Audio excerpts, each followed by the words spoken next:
let's talk about the mantra of earning your spot this year. You're not just going to come in here and you're going to start and play. You're going to earn your spot. So let's talk about what that means. Last season, the Panthers drafted a offensive lineman named Brady Christensen in the second or third round of the draft last year, third round. Yep. The offensive line last year, going into that season, looked horrible on paper, and they were horrible on tape. So a good thing to do would have been, hey, we drafted this young lineman. Our offensive line isn't good. Let's play this guy and see what he's got. He's either going to be better or he's going to be worse. At least we'll know. So what did the Panthers do last year? They hardly play Brady Christensen until the end of the year, where he looks solid. I'm not saying he's a Hall of Famer, but he looks competent. So then they go into this offseason. They draft arguably the best left tackle prospect in the draft. And then they say, you know what, we're going to play Brady Christensen at left tackle and just give him some reps over our first round pick. That makes zero sense. None. It's Matt Rule in a nutshell, man.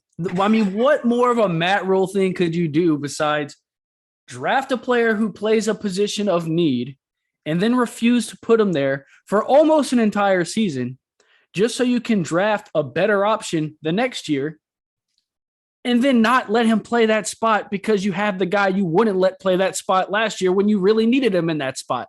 So now, I mean, what is this guy doing? But I can say this.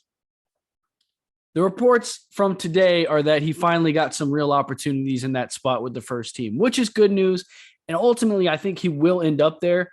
But it just goes back to this whole thing of making guys fake earn these spots. But, Ikem Ekwonu is such a beast, such a dude. I mean, he's going to go out there and he's going to play and he's going to earn this spot if that's what the coach is telling him he has to do. So ultimately, I'm not super worried about it, but this is professional football, so it just seems pretty silly to keep bringing these college-y type things into it when you're trying to prove to people you're not a college coach anymore. Last year, your offensive line was bottom 5 in the league. Coming into this season, on paper, after the draft and free agency, we had arguably a top 15, top 10 offensive line if you look at it. You know what's going to help those guys get better? Gelling and getting reps and playing together, not switching them out like freaking Lego pieces. It's absolutely ridiculous. It makes no sense. I get it, and I'm willing to guarantee that Icky's going to be the starter at left tackle week 1. He was the number 6 pick. You don't put him to sit him on the bench and make him earn a spot. This isn't middle school, high school football. Put the guy at the spot, let him learn, let him get better. You think playing with the second team and third team is going to make him get ready for Myles Garrett week 1? Hell no. Yep. Stupid. Absolutely. I get what you're saying, and I agree that he's probably going to be the starter, and that's fine. So I'm not worried about it. But it's the lengths we have to go to play these games to get this guy to play. Like, he should have just been there the whole time. Yep. And it's the same thing with both guys. Whether you're talking about Baker Mayfield or Ikem Ekwonu, both of these guys need the reps for different reasons, based on the situations they were put in. They need these reps, man. And to just sit there and just kick the can down the road, it's really all you're doing because eventually you're going to put them there anyway.